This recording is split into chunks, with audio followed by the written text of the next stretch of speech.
Um, it's a big question. I think there's a few different challenges. As we discussed today during the workshop, obviously there's concerns around supply across the fuel cycle. So when it comes to the construction of new reactors, whether it be traditional technology or small modular reactors, there's a very limited group of suppliers. One of them being Russia. The Chinese are trying to enter the game as well. The geopolitical concerns around engaging with those suppliers are clear. But I think, again, that those dependencies exist across the fuel cycle. It's the same with enrichment capacity. The Russians, as of 2022, had 44% of the enrichment services market globally. Again, there's such a limited number of suppliers, as it should be, because there are proliferation concerns around these technologies, so the concentration of the market is not necessarily a bad thing.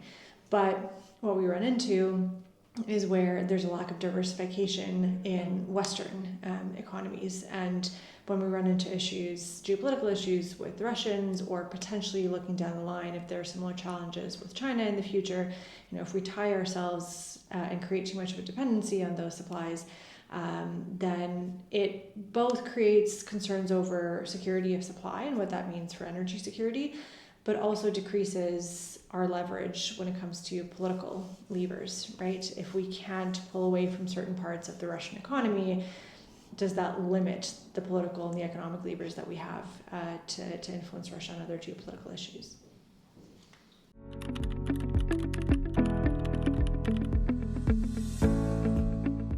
Sure. So I spoke briefly around about the work that I've done at the Royal United Services Institute over the last few years, looking at Russia's role in global nuclear supply chains.